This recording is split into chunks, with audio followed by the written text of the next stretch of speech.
सभी प्रेमी भाई बहन आप और कान खोलें।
सब रूप में विराजमान परम पूज्य स्वामी जी महाराज, परम श्रद्धेय पूज्य महाराज जी के चरणों में कोटि कोटि नमन प्रणाम करते हुए संस्था के सभी वरिष्ठ पदाधिकारी सदस्य, सभी सत्संगी धर्म प्रेमी भाई बहनों को, सभी जिम्मेदार सेवादार प्रेमियों को सादर जय गुरुदेव। और बाकी प्रेमी भाई बहनों, ये हम लोगों का परम सौभाग्य है कि इस कलयुग की मलिन बेला में ऐसे समर्थ सद्गुरु हम लोगों को मिल गए। गुरु महाराज ने हम जीवों के बाप को पकड़ लिया। अगर गुरु महाराज जीवन में न मिलते, नाम की दौलत न मिलती, तो हम जैसे पापी जीवों को भी नरकों 84 में जाकर की ठोकरें खानी पड़ती। गुरुदेव सच्चे नाम का आधार न होता तो मुझसा पापियों का भी उद्धार न होता। महात्मा नाम की दौलत देकर हम जीवों का कल्याण करना चाहते हैं। जब गुरु महाराज न मिलते तो हम लोग ये भी न जान पाते हम कौन हैं, कहाँ से आए हैं, मरने के बाद फिर कहाँ जाना होगा। इन बातों को भी हम आप न जान पाते, लेकिन गुरु महाराज ने दया कृपा करके हम जीवों को बता समझाकर कि ये आपका अपना देश नहीं है, ये पराया देश है।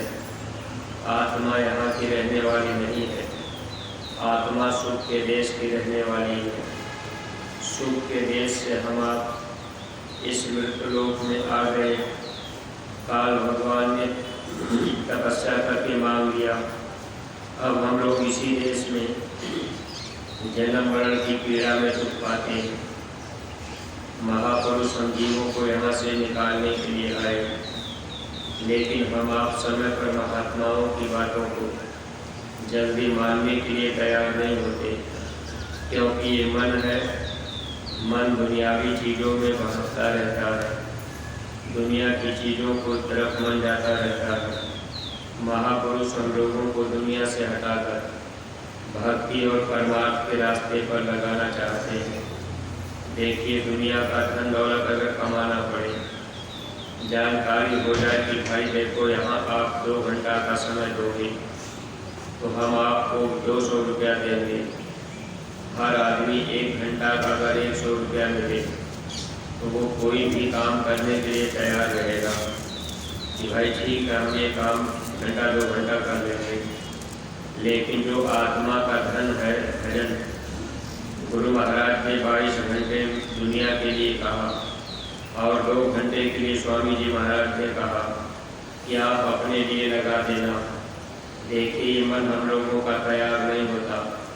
अपने लिए कमाई हम आप नहीं कर पाते, यानी जोर जबरदस्ती से थोड़ा बहुत हम आप सुमिरन ध्यान भजन में समय दे देते हैं। जबकि प्रेमी भाई बहनों, जब ये दुनिया छूटेगी तो नातेदार, रिश्तेदार, सगे संबंधी काम में नहीं आएंगे। इस शरीर से जीवात्मा को निकालकर धर्मराज के दरबार में पेश किया जाएगा। 1 मिनट का समय नहीं लगता, कर्म का हिसाब जीव का कर दिया जाता है। अब वो मालिक कहेंगे आपने कितना अच्छा बुरा काम जीवन में किया। अब उस कर्म की सजा हम लोगों को सुना दी जाती है। इस मानव शरीर को पा करके हम लोग कितना बुरा कर्म किए, जीव हिंसा किए, मारे काटे, शराब पी लिए, किसी को गाली दिए, कहीं झूठी गवाही कर दिए, किसी का खेत काट लिए। इस तरह से हम आप कितने दुनिया में बुरे काम करते रहे। वही बुराइयों में हम लोग फंसे रहे। धर्मराज के दरबार में जाने पर हिसाब जब होता है उसी तरह से जीव को सजा भी दी जाती है। लेकिन बीच में अगर महापुरुष मिल गए, नाम की दौलत मिल गई, तो महात्मा जीव के कर्मों को माफ़ कर देते हैं। ये माफ़ी का दरबार है। लेकिन जब तक हमको आपको सद्गुरु नहीं मिले, उसके पहले जो कर्म हम लोगों ने बुरा कर दिया, महात्मा उसको तो माफ़ कर देते हैं। लेकिन ज्ञान लेने के बाद, जानकारी होने के बाद अगर कोई बुरा कर्म करता है तो ऐसे जीव के कर्मों की माफ़ी नहीं होती। ऐसे जीवों को काल और भारी सजा देता है। सद्गुरु ऐसे जीवों की तरफ ध्यान नहीं देते। इसलिए परमार्थी प्रेमी भाई बहनों, जब हम आप थोड़ा सा अपने को संभालेंगे, बचाएंगे, तब तो हम आप परमार्थी राह पर चल पाएंगे। वरना ये मन है कब कहाँ गलती करा दे। गुनाहों की माफ़ी के लिए ही गुरु महाराज ने स्थान तैयार किया कि लोग आते जाते रहेंगे, गुनाहें माफ़ होती रहेंगी। और इन्हीं गुनाहों की माफ़ी के लिए देखिए स्वामी जी महाराज हम लोगों से सेवा भक्ति करवा रहे कि हम सब लोग अगर थोड़ा सेवा करते रहे, भक्ति करते रहे, थोड़ा शाकाहार का प्रचार करते रहेंगे तो हम लोगों के गुनाहों की माफ़ी हो जाएगी। अब शाकाहार के लिए देखा जाए तो महापुरुषों ने इशारा भी किया था कि अगर आपने थोड़ा सा भी मांस खा लिया जीवन में तो ऐसी जीवात्माओं को भी नरक में जाना पड़ता है। अगर आपने एक भी बार खा लिया तब भी जीवात्मा नरक में जाती है। कबीर साहब लिख करके गए, तिल भर मच्छी खाई थे, कोटि गऊ दे दान, काशी करवटे मरे निश्चय न गए दान। अब अगर तिल भर मच्छी कोई खाया तो ऐसे जीवों को भी नरक में जाना पड़ता है। अब मान लीजिए हम आप इस बात पर अगर विचार करते, महापुरुषों की लिखी हुई वाणियों को हम आप समझने का प्रयास करते, तो आज इस भारत भूमि पर कोई भी आदमी मांस, मछली, अंडा और शराब खाने पीने में अपना मन न लगाते। लेकिन ये अज्ञानता भ्रम कहाँ से पैदा हुआ? जब हम लोग सत्संग से दूर हो गए। देखिए हम आप बहुत से सत्संगी प्रेमी भाई बहन जब गुरु महाराज के पास नहीं आए थे, उसके पहले हम लोग भी खा पी लेते थे। लेकिन गुरु महाराज के मिल जाने के बाद अब यही बात देखिए समझ में आ गई कि मांस, मछली, अंडा और शराब ये अच्छी चीज़ नहीं है। इससे अपना नुकसान होता है। और सबसे बड़ी चीज़, अगर हम आप मांस, मछली, अंडा, शराब खा पी रहे, जिस घर परिवार में लोग खाने पीने वाले हैं उस घर परिवार में कभी बरकत नहीं रहेगी। बीमारियां चारों तरफ से घेरे रहती हैं। यानी ऐसे घर परिवार में लोग हमेशा दुखी ही रहते हैं, तकलीफ झेलते रहते हैं। अगर महापुरुष मिल गए, मेहनत और ईमानदारी की कमाई हम आप करने लगे, थोड़ा सा समय सुबह ध्यान भजन में देने लगे, थोड़ा सा समय गुरु के काम में हम आप देने लगे, तो ऐसे जीवों को महात्मा दया और बरकत दे देते हैं। फिर उनके खाने के लिए, रहने के लिए, पहनने के लिए कमी नहीं होती। थोड़ा बहुत अगर समय हम आप सुबह ध्यान भजन में दे दिए तो इस जीवात्मा को भी जन्म मरण की पीड़ा से सद्गुरु निकाल देते हैं। सबसे बड़ा एहसान इस दुनिया में हम जीवों के ऊपर सद्गुरु भी किया करते हैं।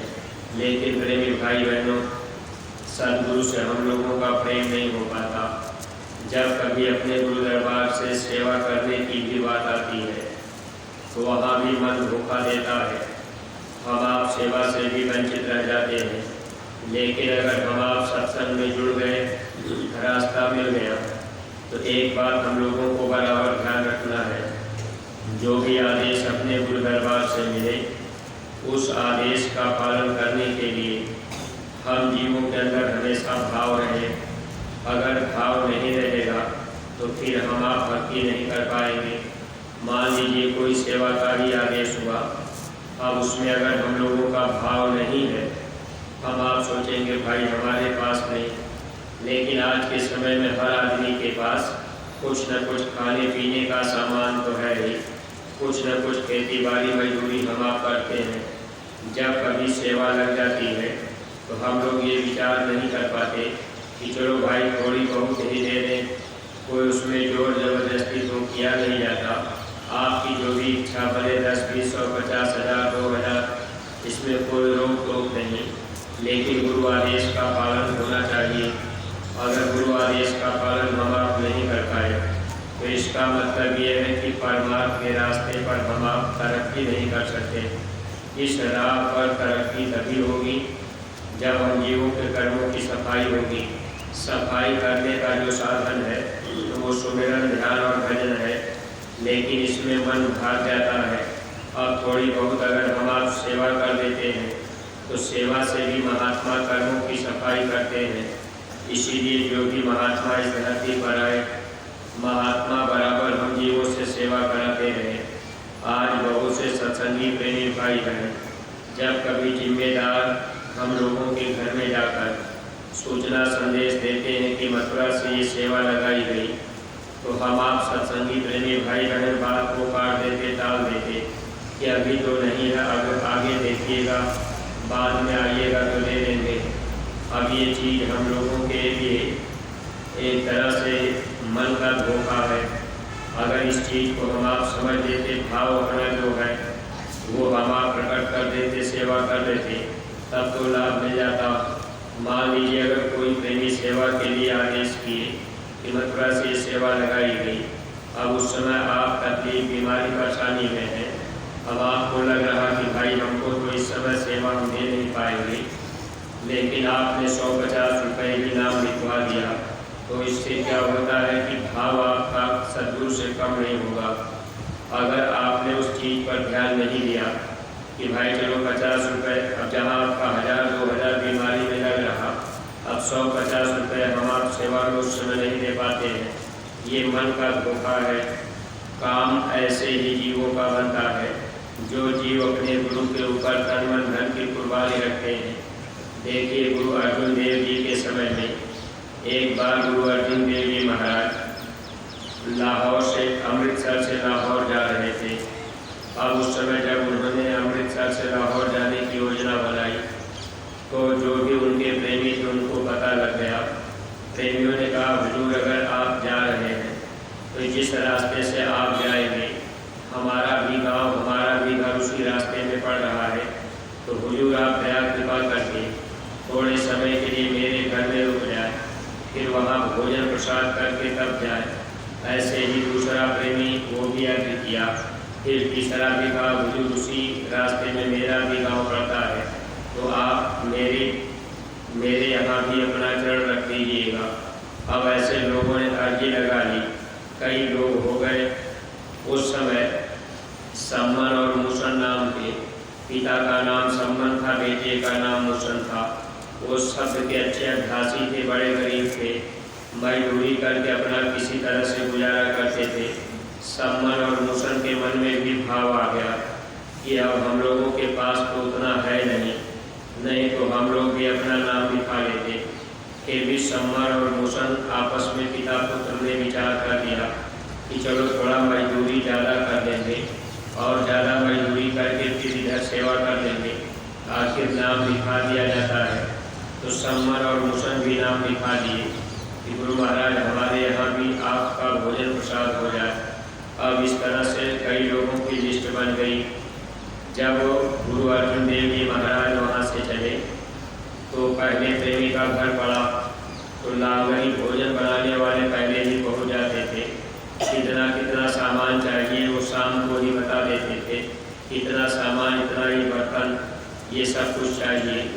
अब सब सामान शाम को ही वो ले लेते थे, सुबह जल्दी से भोजन तैयार करते थे। यही क्रिया चलती रही। जब वो सम्मन और मूसन कमाने लगे, मजदूरी करने लगे कि थोड़ा ज़्यादा कमा लेंगे। अब मजदूरी करके थोड़ी कमाई तो किए, लेकिन जब 2-3 दिन रह गया, जो तारीख उनकी थी, अब उस तारीख के पहले पिता बीमार हो गया। अब बीमार होने के नाते बेटे ने ले जा करके पिता को हॉस्पिटल में भर्ती करा दिया। जो मजदूरी करके उन लोगों ने कमाया था कि गुरु की सेवा करेंगे, अब वो सेवा उनकी बीमारी में खर्च हो गई। देखिए प्रेमी भाई बहनों, इतिहास ऐसे नहीं बनता। सद्गुरु ऐसे जीवों पर जल्दी प्रसन्न नहीं होते। अगर हम आप दृष्टांत सुनते हैं तो थोड़ा अपने ऊपर भी विचार करना चाहिए। क्या हम लोगों की ऐसी कोई हालत है कि हम आप मजदूरी करते हो, गुजारा न होता हो, फिर भी हम आप सेवा का भाव रखते हो? ऐसे बहुत कम प्रेमी होते हैं।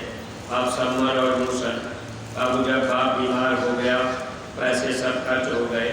अब उधर गुरु महाराज के आने की तारीख भी करीब होती जा रही। संयोग से जिस दिन गुरु को आना था, उसके एक दिन पहले अस्पताल से पिता की छुट्टी हो गई। अब पिता और पुत्र दोनों घर में, लेकिन घर में कोई खाने पीने का सामान नहीं। दूसरा दिन बीता, शाम को लांगरी आ गए। अब जब वो आए तो उन्होंने कहा, भाई इतना इतना सामान, इतना बर्तन, इतना चावल, दाल, आटा, सब्जी, मसाला, सब कुछ बता दिए।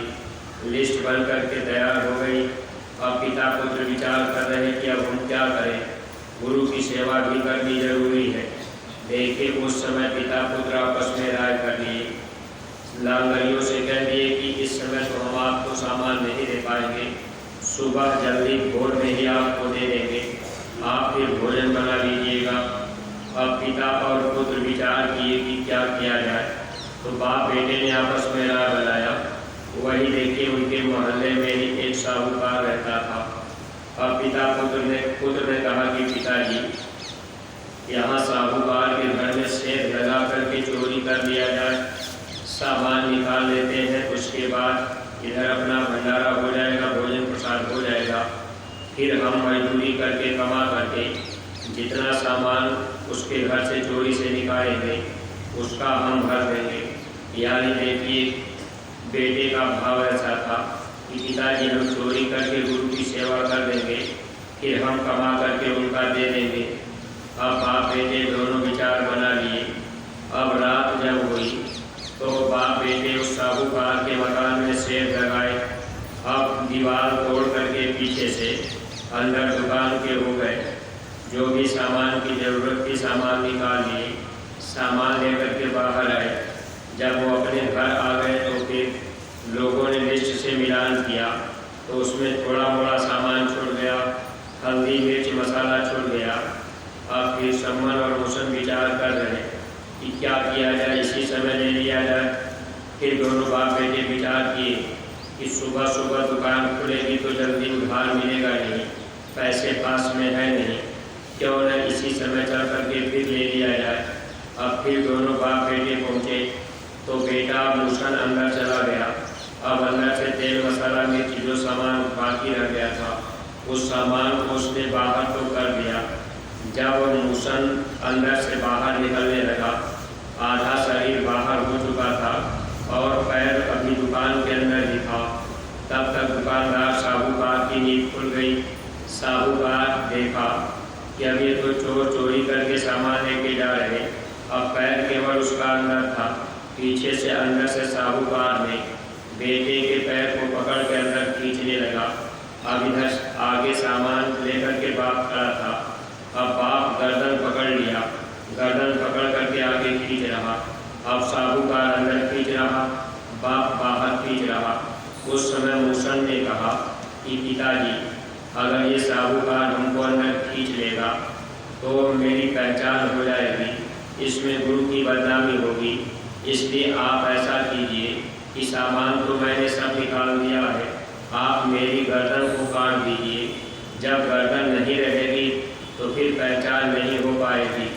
पिता कहने लगा कि बेटा, मैं तेरी गर्दन अपने हाथों से कैसे काट सकता हूँ। लेकिन बेटा मूसन कहा कि पिताजी, आप गुरु के लिए मेरी गर्दन काट दीजिए। देखिए प्रेमी भाई बहनों, अब गुरु के लिए कोई ऐसे जीव कुर्बानी देते हैं। अब उस समय आखिर बाप भी लाचार हुआ कि अगर पता लग जाएगा, चेहरा रहेगा, पहचान हो जाएगी, तो फिर बदनामी गुरु की होगी। आखिर बाप ने अब वो जो है कि तुरंत गर्दन को काट दी। गर्दन काट करके सामान लेकर इधर बाप को अपने घर में आ गया, गर्दन रख दिया। लेकिन अब बेटे की गर्दन कट चुकी हो, फिर सुबह भोजन भंडारा उसी घर में हो, ये किसी इंसान के बस की बात नहीं। अब देखिए फिर भी सम्मन अभी भी उसका इरादा पक्का है। लेकिन इधर हुआ क्या, थोड़ी देर के बाद जब साहूकार ने अंदर लाश को खींच ली तो देखा कि गर्दन है ही नहीं, पहचान नहीं हुई। साहूकार घबराने लगा कि सुबह अगर होगा, पुलिस को खबर होगी, पुलिस आएगी तो पुलिस कह सकती है कि भाई गर्दन आपने काटा है, ये इल्ज़ाम मेरे ऊपर लग जाएगा। इसलिए साहूकार सम्मन के घर गया, क्योंकि पड़ोसी का मामला था। साहूकार सम्मन से जाकर के कहने लगा कि आज मेरे घर में चोरी हो गई, चोर तो भाग गए, एक चोर पकड़ा गया लेकिन उसकी गर्दन कटी हुई है। अब गर्दन है ही नहीं, आगे समझ में नहीं आ रहा कि चोर कौन है, कहाँ गया, कहाँ का रहने वाला। तो भाई साहब आप कृपा करके मुझे बचा दीजिए, सुबह पुलिस आएगी तो मैं भी पकड़ा जाऊँगा, तो वो लाश आप अपने घर में छिपा लीजिए। अब देखिए उस समय सम्मन के अंदर ये भाव पैदा हुआ कि चलो गुरु महाराज ने कम से कम इतनी तो दया कर दी कि बेटे का सर तो मेरे घर में है, अब धड़ भी अगर घर में आ जाएगा, बेटे को हम यही रख लेंगे, ऊपर से चादर डाल देंगे। अगर गुरु महाराज पूछेंगे कि मूसन कहाँ है तो मैं इतना तो बता दूंगा कि वो बीमार पड़ा है। जब वो बेटे का धड़ सम्मन के घर में आ गया तो सम्मन ने धड़ को और सर को साथ में जोड़ करके फिर ऊपर से कपड़ा डाल दिया। इधर भोर का समय हो गया, लालगड़ियों को सामान पूरा मिल गया, भंडारा प्रसाद तैयार होने लगा। तब तक जब प्रसाद तैयार हुआ, गुरु अर्जुन देव जी पहुँच गए।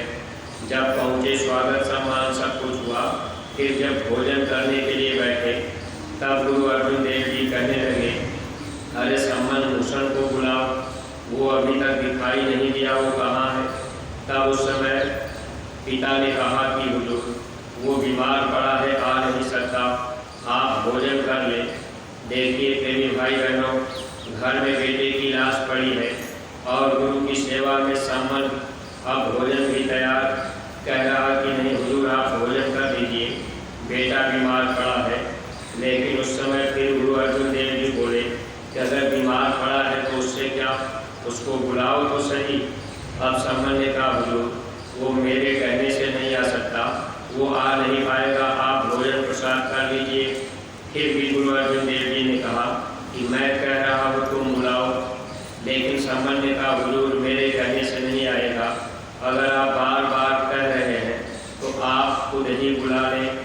उस समय गुरु अर्जुन देव जी एक आवाज़ लगाए, अरे मूसन तुम कहाँ हो, जरा सामने आओ। जब आवाज़ लगी फिर अब देखिए बेटा जिंदा हो गया, आगे सामने खड़ा हुआ, दोनों पिता पुत्र चरणों में गिर गए। परमार्थी प्रेमी भाई बहनों, देखिए ऐसे कोई जीव होते हैं जो गुरु के लिए अपना सब कुछ कुर्बान करते हैं। अब हम आपको अगर ऐसी स्थिति में पड़ जाए, छोटी मोटी बीमारी परेशानी आ जाती है तो हम आप सेवाएं बंद कर देते हैं कि भाई हम कहाँ से सेवा दें, हम तो बड़ी बीमारी परेशानी तकलीफ में। लेकिन देखिए गुरु की सेवा के लिए कितना ऊंचा भाव था। अब चोरी भी किए, सेवा भी किए, कमा करके भरने का भी इरादा। अब जब मजदूरी किए ज़्यादा हुआ कि भाई इससे हम सेवा कर देंगे, लेकिन बीमारी आई तो इस तरह से हम जीवों को काल भी धोखा देता रहता है। लेकिन जिसका विश्वास अपने सद्गुरु के प्रति दृढ़ होता है तो उसका कोई बाल बाका नहीं कर सकता। इसीलिए परमार्थी प्रेमी भाई बहनों, हम आप परमार्थ के राहगीर हैं। अगर हम लोग भी थोड़ा बहुत ये ध्यान रखा करेंगे, हर समय वचनों का बन जाए। जब गुरु दरबार से कोई आदेश जाए तो हम आप अगर उसका पालन करें तो निश्चित ही हम जीवों का काम बनता जाएगा और दया दुआ गुरु की हम लोगों को मिलती रहेगी। घर परिवार में बरकत भी रहेगी। अगर हम आप गुरु के वचन की तरफ ध्यान नहीं दे पाए या सेवा का आदेश हुआ हम आप उससे वंचित रह गए तो फिर हम आप इस भक्ति के राह पर सफलता हासिल नहीं कर पाते। इसलिए हर सत्संगी प्रेमी भाई बहनों को चाहिए जो आदेश मिले उसका हम आप पालन करें। यही संत मत में प्रयास करने की चीज़ है। अगर हम आप प्रयास करते रहे या आस बनी रहेगी कि अपने गुरु दरबार से जो आदेश मिलेगा हम उसका पालन जरूर करेंगे। अगर ऐसा भाव बन गया तब जीवों का काम बन जाता है। इसीलिए महात्माओं ने कहा कि भक्ति करना तो आप दृढ़ता के साथ करना। अगर आपके अंदर दृढ़ता नहीं, विश्वास नहीं, तो फिर हम आप भक्ति नहीं कर पाएंगे। अगर हम आप वचन पे ध्यान नहीं दे पाएंगे तो फिर हम आप परमार्थ से खाली जाएंगे। सत्संगी प्रेमी भाई बहनों, देखिए हम लोगों के लिए तो कोई जोर जबरदस्ती भी सेवा में नहीं लगाई जाती। और चाहे हम आप धन की सेवा करते हो या धन की सेवा करते हो, कहीं कोई जोर जबरदस्ती नहीं कि आपको इतना देना है या आपको इतने समय तक सेवा करना है। बस प्रेम प्यार का ये मार्ग है। प्रेम प्यार से जो भी हम आप सेवा कर देंगे वही हमारे आपके काम आ जाएगा। इसलिए जो भी प्रेमी भाई बहन आप यहाँ सेवा में आए हुए हैं, एक दिन दो दिन के लिए आए, अगर आप इस धन से थोड़ी बहुत सेवा कर देंगे तो आपका ये मानव जीवन पाना सार्थक बन जाएगा। और प्रेमी भाई बहनों, देखिए सेवा का भी समय हो रहा है। इसलिए जो भी प्रेमी यहाँ सेवा कर रहे हैं सभी लोग अपनी अपनी सेवा में पहुँचेंगे। और जो प्रेमी घास लगाने की सेवा कर रहे थे, आप भी पार्क में घास लगाने सत्संग मैदान में पहुँच जाएंगे ताकि वो घास लग जाए और ये सेवा का लाभ हम प्रेमियों को मिल सके। और प्रेमी भाई बहन जो नए लोग आए होंगे, इस आशा उम्मीद से कि हमको भी नाम दान मिल जाए, भजन करने का रास्ता मिल जाए, ऐसे नए प्रेमी भाई बहन अपना नाम पता नोट करा देंगे और 8:30 बजे तक आप कुटिया में पहुँचेंगे। नामदानी सेवादानी की रसीदें आप पहले ही कटवा लेंगे। इस बात का आप ध्यान रखेंगे। नए प्रेमी भाई बहनों को पूज्य महाराज जी ने नाम दान देने की मौज फरमाई है। इसलिए ऐसे नए प्रेमी जो आ चुके हैं, आप जो है पहले ही बता देंगे कि हम यहाँ से इतने लोग आए हैं, तो आपको रास्ता भजन करने का पूज्य महाराज जी के द्वारा मिल जाएगा। इन्हीं शब्दों के साथ हम अपनी वाणी पर विराम दे रहे। कोई बात अगर अटपटी लग गई हो तो आप लोग अपना छोटा भाई समझकर क्षमा कीजिएगा। सब लोग प्रेम के साथ मालिक के पावन नाम का उच्चारण करेंगे। जय